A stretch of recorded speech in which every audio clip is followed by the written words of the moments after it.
Good afternoon. It's April 27th, 2025, and it is the second Sunday of the Easter season, also referred to as Mercy Sunday or Divine Mercy Sunday. But what's really special about this day is the Gospel, and it's the Gospel of Doubting Thomas. And in the Gospel, we have this teaching session, and it's actually quite a good Gospel because St. John is kind of getting us centered on the church and what it means to be church. And so all of a sudden we realize that the first day of the week, Sunday, is the Lord's Day. And it is the day of the resurrection, which explains why we as Christians celebrate on Sunday. Some of you may actually be old enough to remember the good old days when stores were closed on Saturday and Sunday, and Saturday was a day of rest, and Sunday was the day you went to church and celebrated with family. But that's long gone in our society today. But there was a time when we had that as part of who we were as Christian people. Nowadays, you're lucky if you can get the people to come to church. But the next part of it is, today is also Mercy Sunday or Divine Mercy Sunday, second Sunday of Easter, however you want to play it. But it's also the closing of the octave.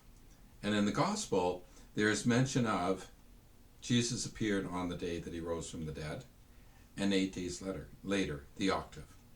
And he comes back and he presents himself to Thomas, right? And we have Thomas's profession of faith, my Lord and my God. But here we have an understanding of why we celebrate the octave, the 8 days, the 8 days. And as a church, we celebrate the 8 days as one. So today brings to close that octave of the Easter season. So once again, you have that opportunity to be feasting, celebrating. But more so than that is the understanding of Thomas. And we look at Thomas, St. Paul talks about the battle between the spirit and the flesh. But in the case of Thomas, it's about faith and doubt. And many of us do struggle with doubts. We have questions. We don't know why. We don't know what's going on. And in the church right now, during this time period of the death of Pope Francis, we're going into this where a lot of Catholics and non-Catholics alike are asking all kinds of questions. But then the problem is like, so do you go seeking answers, right? Because a lot of the questions create doubt. What kind of a pope are we going to get? Is he going to be a conservative? Is he going to be a liberal? Is he going to be a traditionalist? What kind of a pope are we going to get? And at the end of the day, we really hope it's a pope that's guided by the Holy Spirit. And we hope and pray as a people of God that the cardinals will be filled with the graces of the Holy Spirit and take that wisdom, knowledge, understanding, and right judgment and listen to the Holy Spirit and choose wisely who will lead and guide our church in the coming years. But that's where the Spirit, faith, and doubt all come into play. There's a whole bunch of people, you sit down, you listen to the news, you read it in the newspaper, where people are going, well, we don't want a conservative pope because that'll mean this, and we don't want a liberal pope because that'll mean this, and we don't want, and we have doubts and fears. And it begs the question, do you not trust in the Holy Spirit? Like, if you really study the history of the Catholic Church, the only reason we still exist today is because we are guided by the Holy Spirit, and this is the church that Jesus Christ built. And the Spirit continues to guide us, and the Spirit continues to lead us.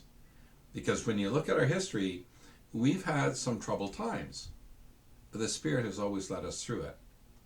And so as a people of God, and this is where it's important, it's like, okay, we got a bunch of cardinals that are going to vote on who the next pope will be. But for the majority of the people sitting in the pew, this is a question of faith. Do we trust in the Holy Spirit that we will be guided, directed by the Holy Spirit? Yes, there's somebody who sits in the chair of Peter. Okay, big deal. So, and what can he do? Well, he can only follow the teachings of Jesus Christ. Pope Francis looked at the poor. He looked at the homeless. He looked at the marginalized. He looked at those people who were not included. Well, what did Jesus do? He went to the poor. He went to the marginalized. Pope Francis, to the best of his ability and the mindset that he had, tried to do the same thing. We have Pope Benedict, right? And Pope Benedict was a little stronger on the rules, but Jesus was too, where Jesus said, not one letter of the law and the prophets will be erased. And so Pope Benedict was more on the law side. John Paul II, sort of a balance between the two of them. But when we look back at the popes that have been chosen over my lifetime, we look at Pope Francis. Well, he wasn't on the short list, but he was chosen.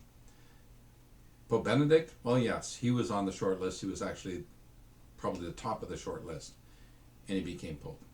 John Paul II, not on the short list. John Paul I, not on the short list. Paul VI, well, yes, he was on the short list. And then you had John the 23rd. John the 23rd is one of my favorite ones because John the 23rd was supposed to be a caretaker pope. He was just sort of get us through this period after the war into a movement away from, and what did he do? He called for Vatican II. And he brought a revolutionary change and a new life and the spirit back into the church.